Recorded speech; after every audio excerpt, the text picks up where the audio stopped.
नमस्कार, मी दीपक सोनोने.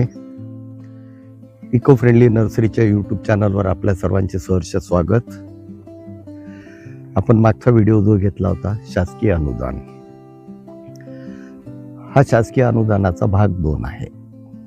आपण ज्या वनस्पतीची लागवड करतो, फळबागायत झाली, औषधी वनस्पती झाली, जी काही लागवड करत असतो त्यातल्या बऱ्याचशा लागवडीला शासनाकडनं अनुदान आहे.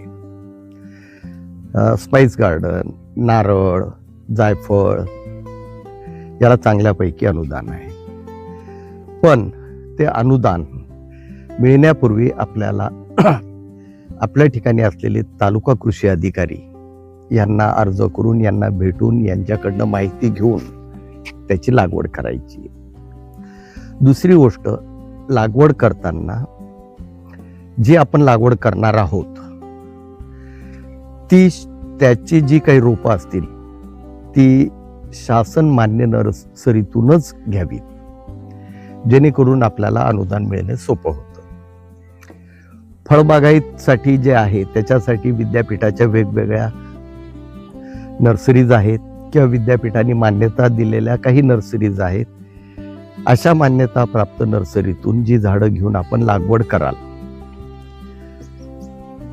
त्यावर आपल्याला अनुदान मिळणार आहे. तसंच लागवडीपूर्वी ह्या बाकीच्या ज्या शासकीय फॉर्मॅलिटीज आहेत, म्हणजे तालुका कृषी अधिकाऱ्यांना भेटून त्यांच्याकडनं सगळी माहिती घेऊन त्यानंतर मग ती ज्या नर्सरीतून आपण रोपं घेणार आहोत